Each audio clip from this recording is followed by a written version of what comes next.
Funding for Off 90 is provided in part by the Minnesota Arts and Cultural Heritage Fund and the citizens of Minnesota.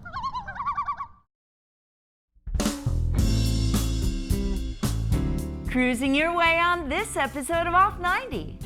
We reminisce about the glory days of town ball.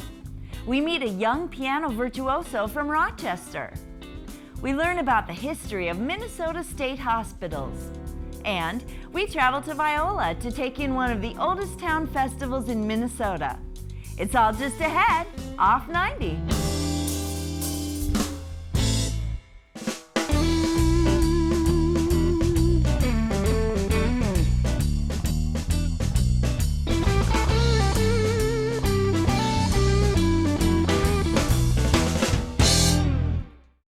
Hi, I'm Barbara Keith. Thanks for joining me on this episode of Off 90. It was the heyday of town baseball in Minnesota. After World War II, Minnesota boasted hundreds of baseball teams in towns big and small. State tournaments were held. Pitchers were paid by the inning. Minnesota athletes who made their mark in other sports would often go back to town baseball in the summer. Join us as we take a road trip with these ball players of yore. On a good Sunday afternoon there against Oberly or Rochester, there could be 4,000 people in the ballpark. My name is Armin Peterson. I was a co-author of a book called Town Ball, The Glory Days of Minnesota Amateur Baseball.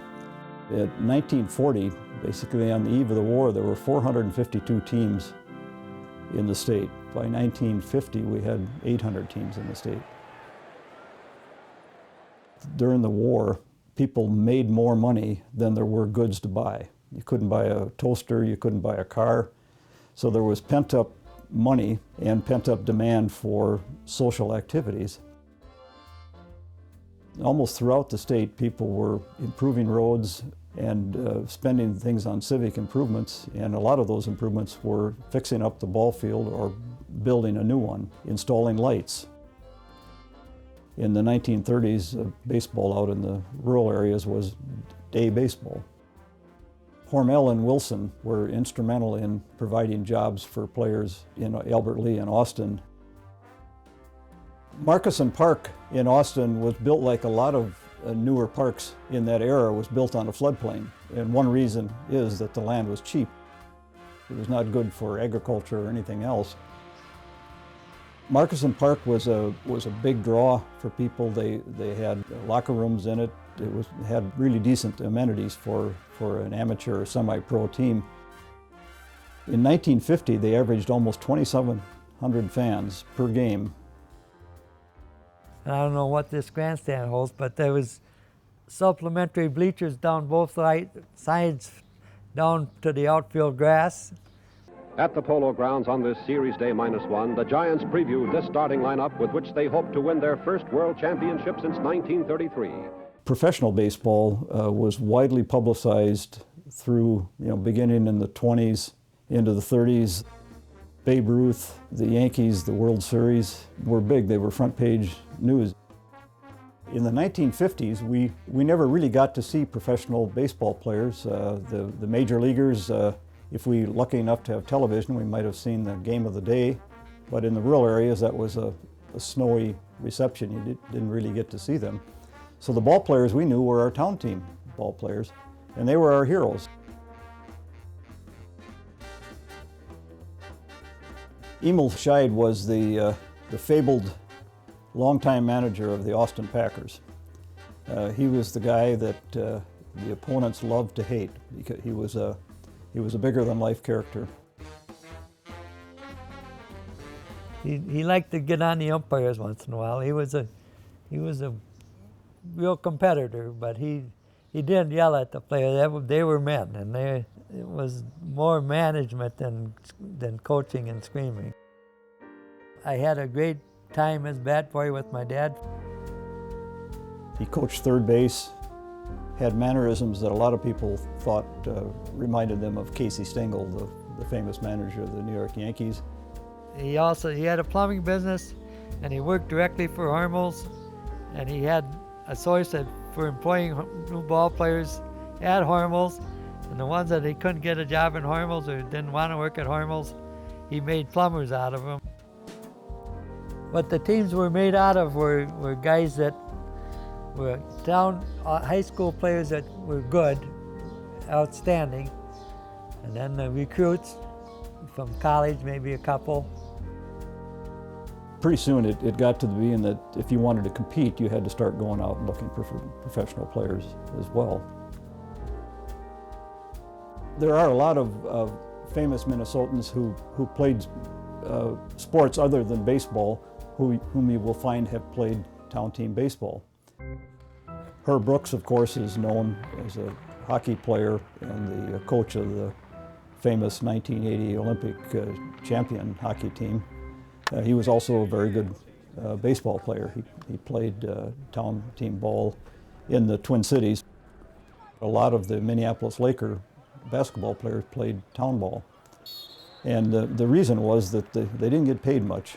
And George Mikan might have been the only one who made enough money to live on 12 months a year on his basketball salary.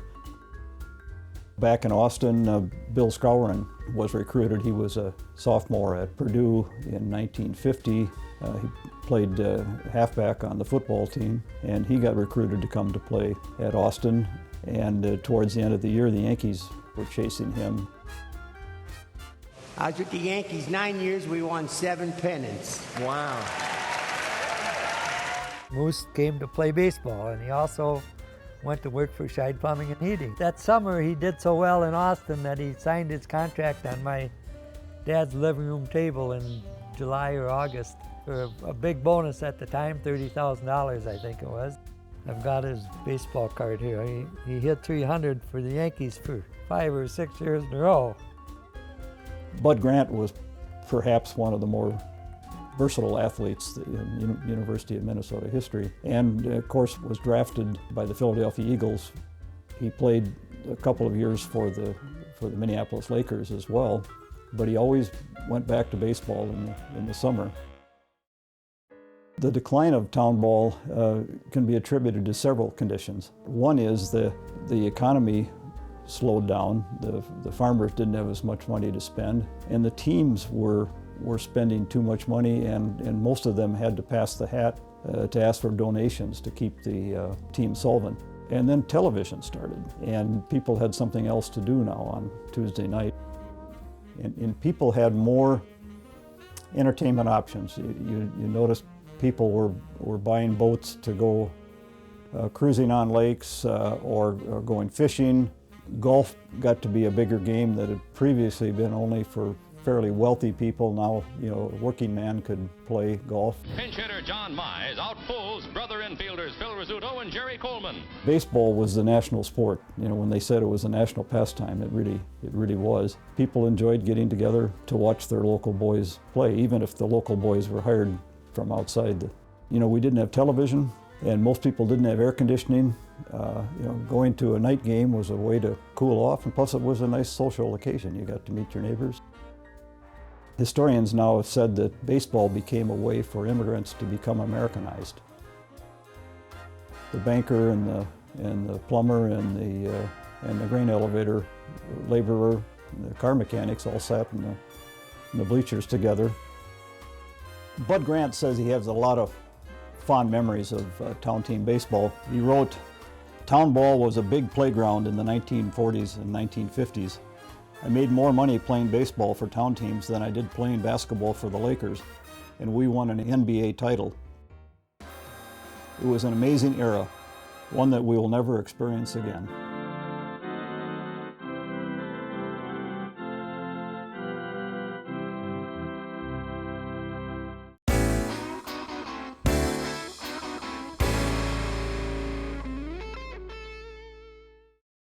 Rachmaninoff, Chopin, Liszt, these are some of the favorite composers of piano phenom Henry Wang. Henry's a senior at Century High School in Rochester, Minnesota. He's been playing piano since he was 5 years old. Under the tutelage of Alexander Berginsky, this young man is racking up the awards and amazing audiences. Let's join him to get a soundbite from this remarkable young man.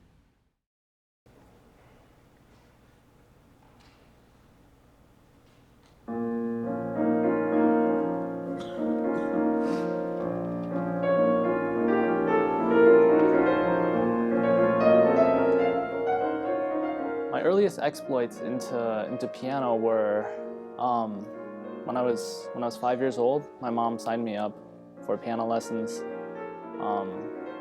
Back then, it wasn't really a serious thing. It was more for fun. And then, really, when I was in 5th grade, when I was 11 years old, I really started to take it seriously. It was kind of like a rebirth musically. So that's when I really started to go to the Twin Cities for piano lessons, and when I really started to love the music for what it was.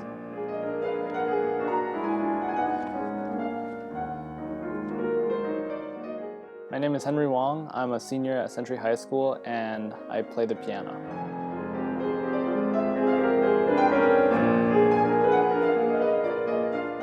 Most of the music I listen to is exclusively classical.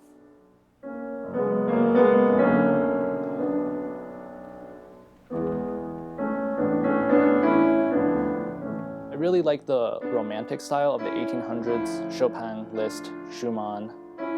It's really the dramatic, it really speaks to the human emotion, to the soul, so that's what I love about it most.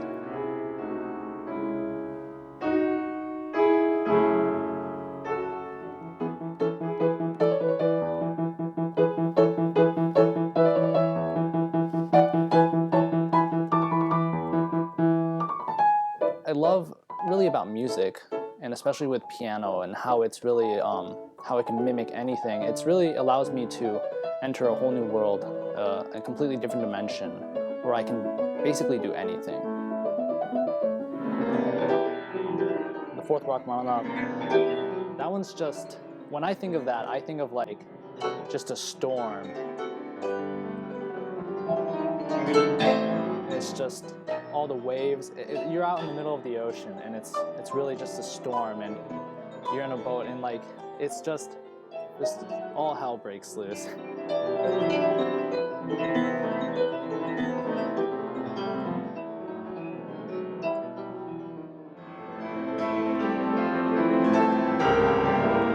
I can go to the past, I can go to the future, I can just enter like places which are not accessible in the real world.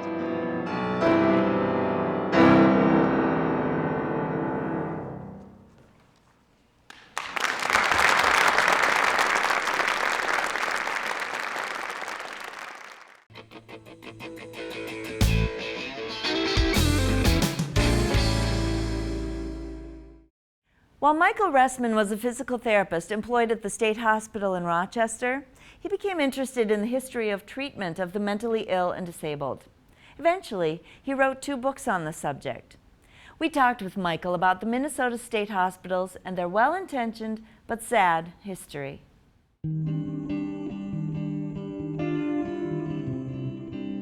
If you're going to lock someone up for life and put them in that hopeless situation, that by itself is a horrendous thing. To me, the problem has always been and still is money. I'm Michael Ressman. I'm a former occupational therapist. Now I'm retired. I'm an amateur historian and an author. My wife and I were looking for jobs. She's also an occupational therapist, and Rochester State Hospital had 2 jobs open, so we started there in 1972. I stayed at the State Hospital until it closed in 1981. Some of the patients that we were working with were chronic patients. They'd been in the hospital for 40, 50 years, had regressed as a consequence greatly because the environment that in those bad old days was really horrific. I had a number of patients, for example, whose language skills had decreased to the point they could only come up with a single phrase, but it was the only part of his language that was left. I had patients with nickel-sized dents on the sides of their heads from lobotomies. I had patients who had crushed vertebrae during electroshock treatments, and they walked with a limp. So they'd really been through a horrific situation, and now here they were in 50, 60 years old, and there's not a lot of their life left, but their whole life had been ruined. Yeah, I really wanted their story to get out and have all the things that had happened to them not be for nothing, so that somehow I could be their voice.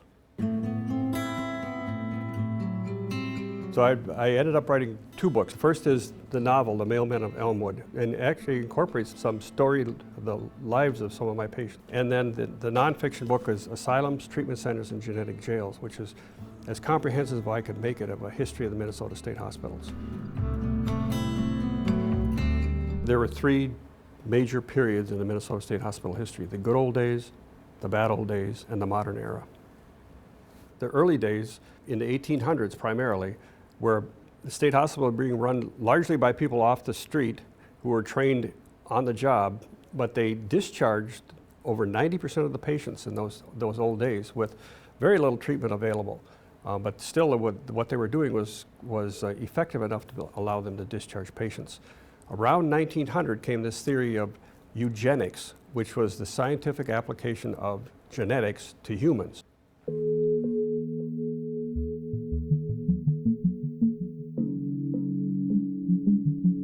Science really became revered in the public's mind as being this hallbringer of wonderful changes. Well, in the science of genetics, it turned to eugenics, which was a way of preventing defective people from being born, which would be a good thing because then they wouldn't suffer all their life. But it meant that you were completely ignored the rights of the individual who you're locking up. Lots of people have defective genes. In some cases, you can see that clearly that the person is mentally defective, but that means that if this person is mentally defective, their family members are also carriers of the defective gene. So be very careful about who you marry. Now that kind of philosophy meant that patients, once they were identified, their families frequently just completely disowned them.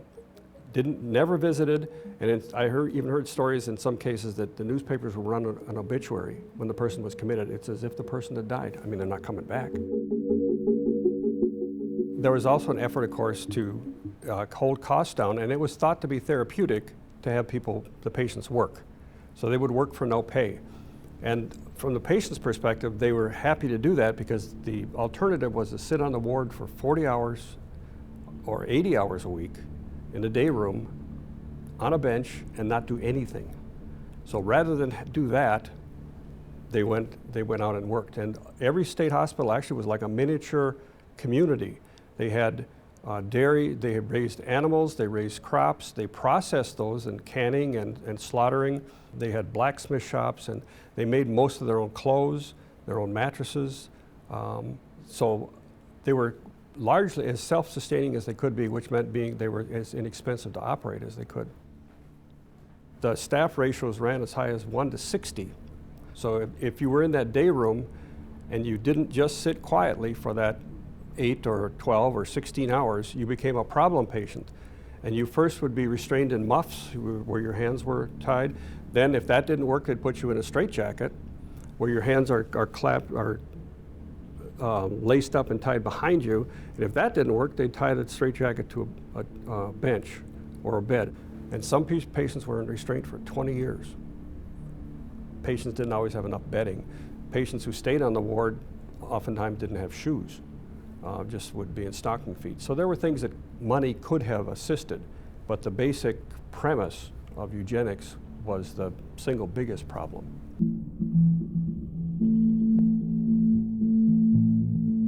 There was a transition period in the 1940s through the 1950s when, because there was no hope for patients, they started using some very intense, very invasive treatments.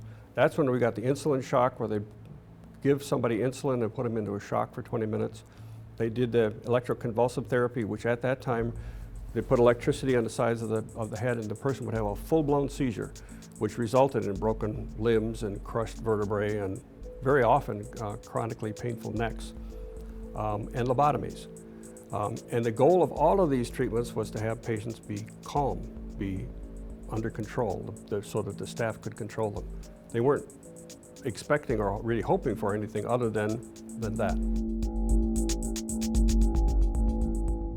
The third stage would have been late 1950s, 1960s, when psychotropic medications came in. And there was a very strong reform movement in Minnesota to treat psychiatric patients and discharge them. For the first time, Minnesota State Hospitals initiated individual patient care plans. And this to me meant that that was the first time they began looking at individuals and dealing with them on an individual basis, different regimes for different people, that they became a treatment facility, a hospital. And prior to that, really, in the bad old days, they were pretty much just a holding pen, because they didn't expect anyone to get out. If you came into the hospital with a postpartum depression, and 6 months later that woman was perfectly normal in every respect, she would not be discharged, because she had demonstrated that she had defective genes because of that depression. I think the most important thing that I learned in this book was documenting how behind we are right now. I did some research, and I was told that 1/3 of the inmates in the county jail are mentally ill, and an additional 1/3 are in jail because of chemical dependency issues. So 2/3 of the people we're locking up could benefit from treatment, and could have benefited before they got into jail from treatment. Now, I can't say that they would not have committed some kind of a crime, but we are spending a tremendous amount of money to jail people who need treatment. Even at the emergency room, again, I was told that 1/3 of the patients that enter emergency rooms are there because of issues related to mental imbalance, that stress, that again, and emergency room visits, as we all know, are horrendously expensive. And if they don't have money to pay for it, we're paying for it. So we're seeing a lot of taxpayer dollars, we're seeing a lot of our societal efforts going into dealing with people with mental disabilities in a very ineffectual and, I think, inhumane manner. We've got patients who are living in poverty and living in isolated lives. We know better now. So in my mind, in a sense, we are doing worse right now today than we were at any other time in our history, because we are not doing what we could do, what we know we could do, and the only impediment is money.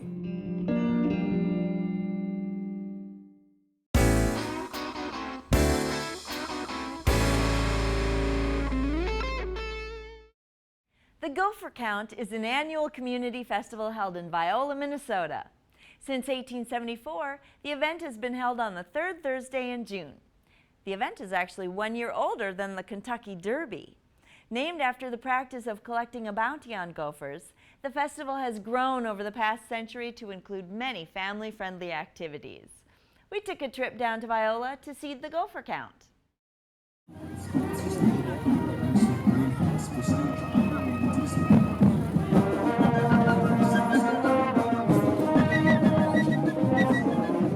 The name for the celebration isn't celebrating counting the gophers or killing the gophers. It's just the name of the event. It started in 1874. We're very strong on tradition around here.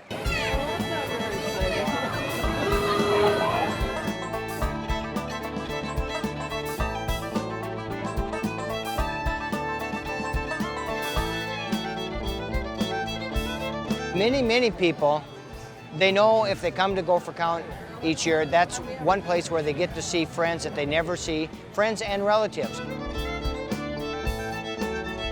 In the last few years now, some of the more popular events are in the morning. We have what we call a corn dig, and kids get to jump into the corn and look for coins, and they get to keep whatever they find. 4, 3, 2. When it comes to Gopher Count, age has no meaning to it, because you can join in the pie-eating contest or the nail driving contest, whether you're 6 years old or 66 years old. Everybody is a part of it. 1974 was our 100th celebration of the Viola Gopher Count. At that time, we started doing 2 days, a Wednesday evening and all-day Thursday. Before that, it was strictly Thursday. Yep. This is my 55th consecutive Gopher Count. My first one, I was only a week or so old, and I've been to every one since then. To people that are from this area, to miss Gopher Count is almost a sinful thing to happen. And the nice thing to see now as I'm older is the generations that are coming up behind me, And at the time when I was a child, and this was as big as Christmas for us here in Viola. In Viola, it's Christmas and it's Gopher Count are your two big holidays. When is something happening that time of year? It's either before Gopher Count or after Gopher Count. The other thing is just a sense of tradition, of knowing that you're a part of something that's special. We take great pride in knowing that we're the second oldest celebration in the country. And the nice aspect is you get to see children, and now I, at my point in life, am seeing grandchildren of my contemporaries that they bring here to experience the feeling of Gopher Count. It's a feeling that's hard to describe in words. The things that some people think are quirky about the celebration are things that we're most prideful of. It's a unique name. When you talk about the Gopher Count, everyone knows what it is.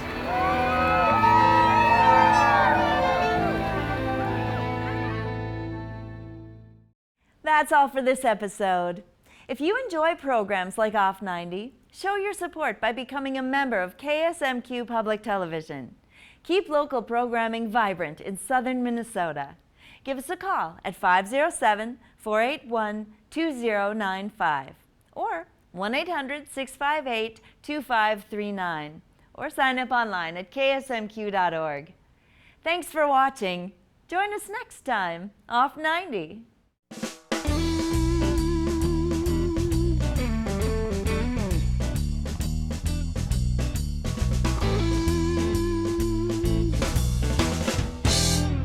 Funding for Off 90 is provided in part by the Minnesota Arts and Cultural Heritage Fund and the citizens of Minnesota.